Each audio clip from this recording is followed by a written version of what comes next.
Rodrigo M. Barek se quedó paralizado en el pasillo sombrío de su hogar a las 4:47 de la mañana, con la mano agarrotada sobre el pomo de la puerta de la cocina, mientras la voz de su esposa, Valeria, flotaba desde el dormitorio con una frialdad que nunca le había conocido.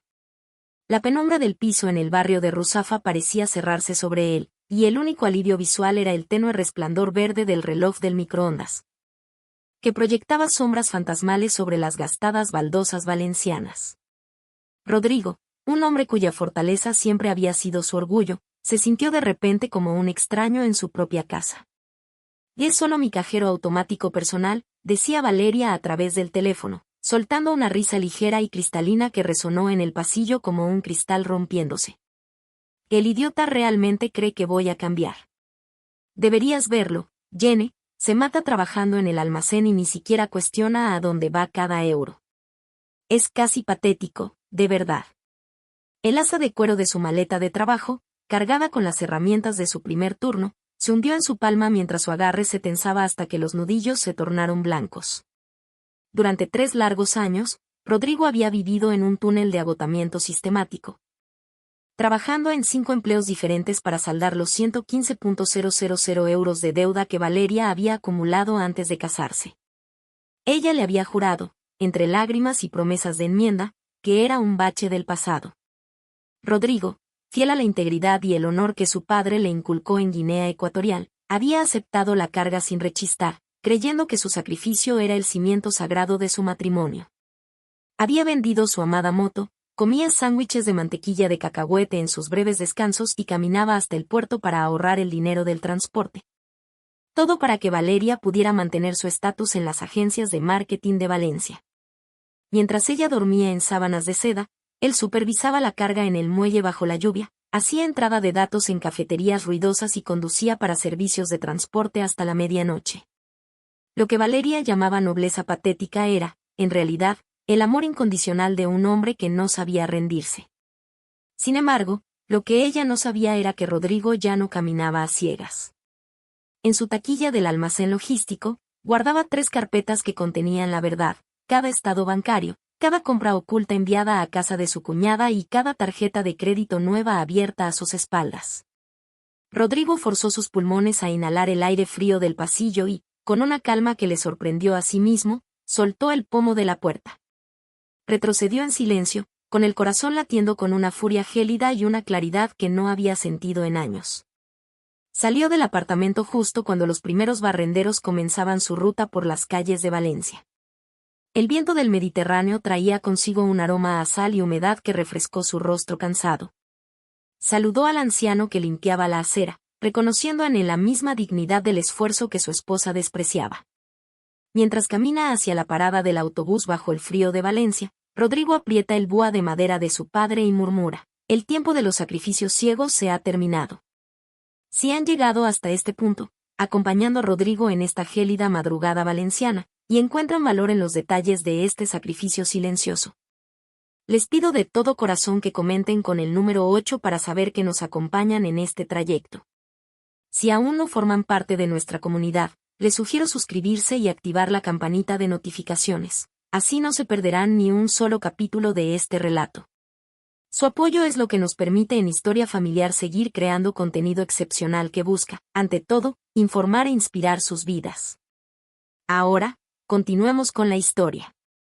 Bajo las luces blancas y gélidas del almacén del puerto de Valencia, Rodrigo movía cajas de carga con una precisión mecánica, mientras su mente procesaba datos mucho más peligrosos que el inventario. Cada bulto que estivaba parecía ser un fragmento de su propia vida, pesada y agotadora, transcurrida en la penumbra de las naves industriales mientras el resto de la ciudad aún dormía. El frío metal de los contenedores se filtraba a través de sus guantes desgastados. Pero el entumecimiento de sus manos no era nada comparado con la gélida claridad que había invadido su alma desde aquella madrugada en Ruzafa. Raimundo, su supervisor y un hombre que llevaba el salitre del Mediterráneo grabado en las arrugas de su rostro, se detuvo a su lado con un gesto de genuina preocupación. «Te vas a desarmar si sigues a este ritmo, muchacho», le dijo mientras le ofrecía un café cortado en un vaso de plástico. Rodrigo aceptó el café, agradeciendo en silencio la humanidad de aquel hombre que, a diferencia de su esposa, sí veía el cansancio que le surcaba las facciones. Raimundo le recordaba a los ancianos sabios de su tierra natal, aquellos que sabían que el exceso de carga termina por quebrar hasta al madero más noble. Mientras bebía el café amargo, Rodrigo no podía evitar que la imagen de Valeria el día de su boda asomara en su memoria. Se veía radiante en su seda azul. Una visión de perfección que ahora contrastaba dolorosamente con las facturas ocultas y las mentiras sistemáticas que había descubierto. Recordaba cómo ella le había jurado que su deuda era solo un bache, un error del pasado que enfrentarían juntos, mientras él, ciego de devoción, entregaba su vida entera a esa causa. Al llegar su breve descanso, Rodrigo se dirigió a su taquilla personal, un pequeño refugio de metal que olía a esfuerzo y a secretos necesarios. Allí, protegidas por la oscuridad, descansaban sus 3 carpetas. La carpeta 1 era el registro de su sacrificio, 66.500 euros pagados con el sudor de 5 empleos. La carpeta 2 era el mapa de la traición, recibos de compras enviadas a casa de su cuñada y fotos de Valeria en cenas de lujo mientras él comía sándwiches rápidos. De pronto, su teléfono vibró con un mensaje de Valeria. «Cariño, ¿podrías transferirme 100 euros extra? Quiero comprarle un detalle a mi hermana por su cumpleaños. Te amo, mi héroe». Rodrigo sintió un nudo en el estómago. Sabía perfectamente que el cumpleaños de su cuñada no era hasta dentro de 3 meses. Aquellos 100 euros no eran para un regalo, sino para completar el pago de aquel bolso de piel italiano de 1.100 euros que ella ocultaba bajo una lona en el garaje. Sin embargo, el verdadero golpe llegó cuando abrió una notificación bancaria que había logrado rescatar del buzón antes que ella. Sus ojos se fijaron en una cifra que le cortó la respiración: 23.400 euros. Valeria había abierto una nueva tarjeta de crédito secreta, incluyéndolo a él como usuario autorizado sin su firma ni consentimiento. Era una trampa financiera tejida a sus espaldas, una deuda nueva que crecía mientras él se mataba trabajando para eliminar la antigua. Con una calma aterradora, Rodrigo escanea el documento y lo guarda en la carpeta 3. La paciencia es una virtud, pero la justicia es una necesidad. El aroma de la paella de los domingos en casa de su suegro solía ser un refugio para Rodrigo, pero esta tarde, el olor a azafrán y leña se sentía como ceniza en su boca. En el patio de aquella vivienda tradicional a las afueras de Valencia, el sol de la tarde bañaba la mesa con una calidez que contrastaba con el frío invierno que habitaba en el pecho de Rodrigo. Observaba a Valeria, quien reía y gesticulaba con una elegancia impecable mientras servía el vino, interpretando el papel de la esposa devota con una maestría que lo dejaba sin aliento por su cinismo. «Rodrigo ha estado trabajando tan duro por nosotros», dijo Valeria, apretando la mano de su marido con una ternura que ayer le habría conmovido, pero que hoy le provocaba un escalofrío. «Soy la mujer más afortunada del mundo por tener a un hombre tan comprometido a mi lado». Doña Carmen y don Francisco asentían con orgullo, ajenos a la tormenta de engaños que se gestaba bajo su propio techo. Don Francisco, un hombre de pocas palabras y manos curtidas por la carpintería, no apartaba la vista de su yerno. Tras la comida, mientras Valeria ayudaba a su madre en la cocina, el anciano se acercó a Rodrigo y, sin decir palabra, le entregó un par de plantillas nuevas de cuero para sus botas de trabajo. Había notado, con la sabiduría que dan los años, que el joven caminaba con el peso de un mundo que no le pertenecía. «Eres más hijo mío que ella, Rodrigo», le susurró don Francisco al oído, con una voz ronca por la emoción. «No dejes que la oscuridad de otros apague tu luz. El honor de un hombre no se mide por cuánto puede aguantar, sino por saber cuándo decir basta». Al caer la noche, Rodrigo se despidió con una sonrisa forzada y comenzó su turno de transporte compartido por las calles iluminadas de la ciudad. Cerca de la medianoche, recogió a su última pasajera, la señora Dolores, una anciana que regresaba de cuidar a sus nietos. Durante el trayecto, ella habló con una dulzura maternal sobre su difunto esposo y los años que pasaron trabajando juntos. «El matrimonio es como un equipo que rema en la misma dirección, hijo», le dijo la anciana al bajar del coche. «Si uno deja de remar y el otro se agota, la barca se hunde. Tú pareces un buen hombre. Espero que tu esposa sepa lo afortunada que es». Sus palabras resonaron en el habitáculo del coche mientras Rodrigo conducía de regreso a casa a través de las calles desiertas. Al llegar al garaje, un impulso le llevó a inspeccionar el rincón donde guardaba sus herramientas. Bajo una lona vieja y polvorienta, encontró lo que temía: varias bolsas de boutiques de lujo y la caja del bolso de piel italiano de 1.100 euros que Valeria había negado comprar. El rastro de la traición era tangible, oculto entre sus propias pertenencias, como un insulto final a su sacrificio. Rodrigo toma fotos de las bolsas, apaga el motor del coche y marca el número de la abogada doña Elena. Mañana a las 9, tengo todo lo que necesitamos. Si este hallazgo bajo la lona, en la soledad del garaje, ha tocado su fibra más sensible, consideran que este relato de integridad tiene un valor especial. Les pido que nos lo hagan saber escribiendo el número 3 en los comentarios. Su presencia y sus palabras son el aliento que necesitamos para seguir adelante. Asimismo, si aún son parte de esta gran comunidad, los invito con el corazón abierto a suscribirse a Historia Familiar. Va a activar la campanita. Su apoyo es lo que nos permite continuar rescatando estas historias que informan, sobre todo, inspiran a reflexionar sobre lo que de verdad importa en la vida. Ahora, manténganse con nosotros, porque el camino hacia la justicia apenas comienza. El despacho de la abogada doña Elena, situado en un edificio señorial cerca de la plaza del ayuntamiento, olía a cera de muebles antiguos y a la determinación silenciosa de quien busca justicia. Afuera, Valencia se escondía tras una cortina de lluvia fina y gris de finales de noviembre, una humedad que calaba los huesos pero que no lograba enfriar la resolución que ardía en el pecho de Rodrigo. Él se sentó frente al escritorio de roble macizo, con su ropa de trabajo limpia pero desgastada por los años de esfuerzo, sintiendo que aquel espacio sobrio y profesional era el primer lugar donde su verdad no sería juzgada, sino defendida. Rodrigo colocó sobre la mesa las 3 carpetas que habían sido su única compañía en las madrugadas del almacén, sintiendo que el peso de esos papeles era, por fin, el peso de su libertad. Con manos pausadas, fue extendiendo los estados bancarios que sumaban los 73.247 euros que ya había pagado de la deuda premarital de Valeria. Un sacrificio de 3 años de jornadas de 90 horas que ella había devuelto con burlas y más deudas. Doña Elena, una mujer de mirada aguda y gestos pausados, examinaba cada documento con una atención meticulosa, asintiendo ante la excepcional organización de Rodrigo. Mi esposa ha estado mintiéndome desde el principio, doña Elena, dijo Rodrigo con una voz que, aunque cansada, no temblaba. Mientras yo comía bocadillos rápidos para ahorrar cada céntimo, ella abría tarjetas nuevas a mis espaldas. La abogada se detuvo en la notificación de la cuenta de 23.400 euros donde Rodrigo figuraba como usuario autorizado sin su consentimiento. Elena anotó el dato en su libreta legal, explicando que este hallazgo era una pieza clave para argumentar un divorcio por fraude y engaño, permitiendo no solo la disolución del matrimonio, sino la reclamación del reembolso de los fondos pagados bajo falsas pretensiones. Elena le explicó que, aunque las leyes sobre deudas prematrimoniales eran complejas, el patrón de engaño sistemático y las admisiones de Valeria sobre manipularlo como a un cajero automático hacían que su caso fuera extraordinariamente sólido. Rodrigo observaba los ventanales mientras la abogada redactaba los términos de la separación inmediata de finanzas. Recordó las palabras de Valeria sugiriendo que redujera sus turnos solo para poder gastar con menos vigilancia. Al firmar la petición de divorcio, sintió que el grifo financiero que había alimentado la vanidad de su esposa se cerraba para siempre. Doña Elena se recostó en su silla, mirándolo con un respeto que Rodrigo no había recibido en años en su propio hogar. Usted no es patético, señor M. Barik. Es el hombre más íntegro que ha cruzado esta puerta, sentenció la abogada con firmeza.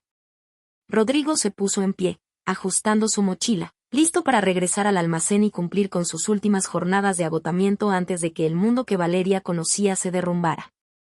El teléfono de Rodrigo vibró con un mensaje de Elena el miércoles por la mañana: demanda presentada.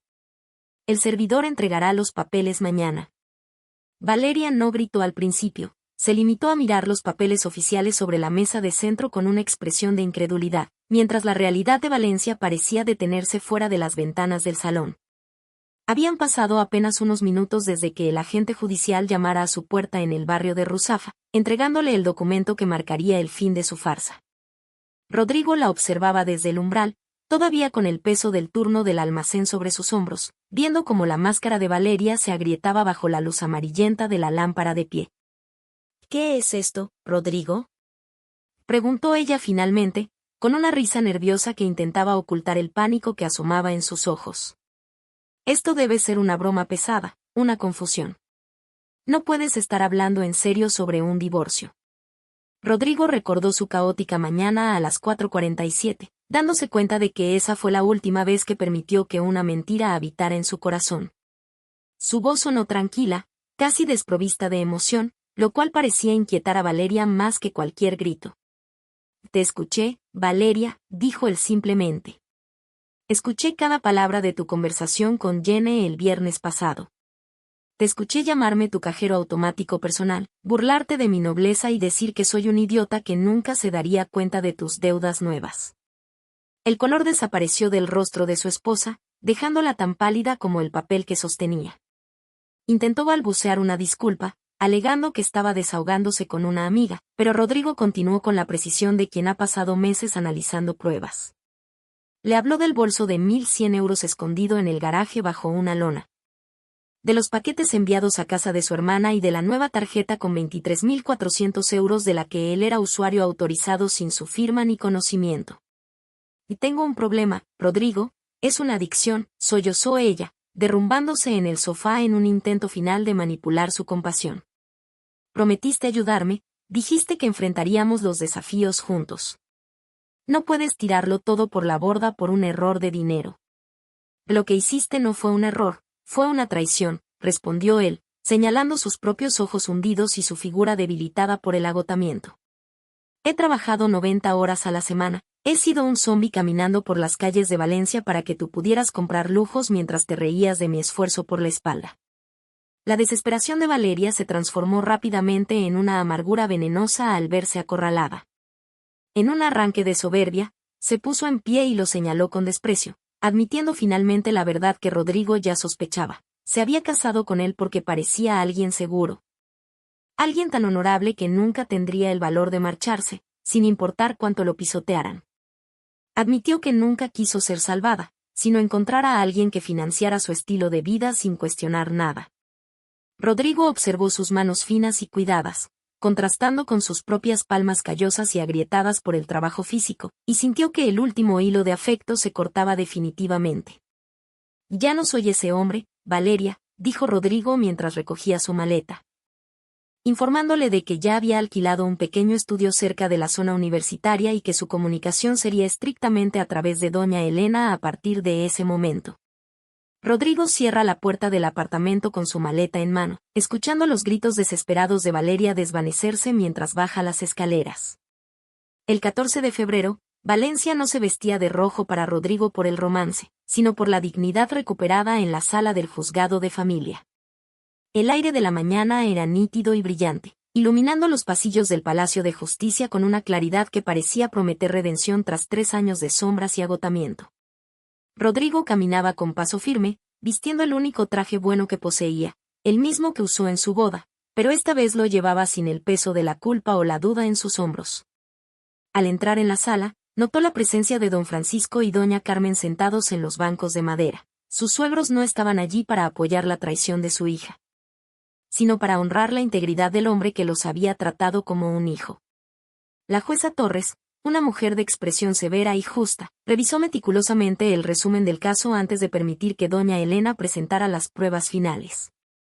El silencio en la sala era sepulcral mientras se repasaban las 3 carpetas de Rodrigo, el rastro de los 73.000 euros pagados con sudor y sacrificio, las facturas de lujo ocultas de Valeria y, sobre todo, la transcripción de aquella llamada telefónica donde ella lo llamaba su cajero automático personal. Valeria intentó mantener su fachada de víctima profesional, alegando una adicción incontrolable, pero la contundencia de los registros bancarios y los testimonios de su mala fe financiera desmoronaron cualquier defensa. Su comportamiento no ha sido solo irresponsable, señora M. Barek. Ha sido un engaño sistemático y cruel, sentenció la jueza Torres con una voz que resonó como un martillazo contra la injusticia. Tras un breve receso, la jueza dictó su resolución definitiva. El divorcio se concedía de inmediato y Valeria era declarada responsable de todas las deudas ocultas acumuladas durante el matrimonio. Además, se le ordenó reembolsar 58.000 euros a Rodrigo, reconociendo que esos pagos fueron obtenidos bajo falsas pretensiones y fraude emocional. Al escuchar la cifra, Rodrigo no sintió triunfo, sino una inmensa paz. No era por el dinero, sino por el reconocimiento oficial de que su esfuerzo no había sido en vano y que su dignidad no estaba a la venta. 6 meses después, la vida en Valencia había recuperado su equilibrio y su color. Rodrigo ya no trabajaba 90 horas a la semana. Ahora, con solo 3 empleos y 45 horas de jornada, tenía tiempo para dormir, comer sano y disfrutar de la brisa del Mediterráneo. Se había mudado a un pequeño estudio luminoso cerca de la zona universitaria y había comprado una nueva moto, sencilla pero fiable, que le permitía recorrer las avenidas de la ciudad sintiendo el sol en su rostro. Una tarde, mientras paseaba por el mercado central para comprar ingredientes frescos, se encontró con don Francisco. El anciano lo abrazó con una fuerza que hablaba de un respeto eterno y le susurró con la voz quebrada: «Ahora eres libre, hijo mío. Has recuperado tu vida y tu honor». Rodrigo sonrió de verdad, una sonrisa que nacía desde lo más profundo de su ser, y caminó hacia la playa de la Malvarrosa para ver el atardecer. Mientras observa el horizonte del Mediterráneo, Rodrigo entiende que su mayor riqueza no son los euros recuperados, sino el respeto que aprendió a darse a sí mismo.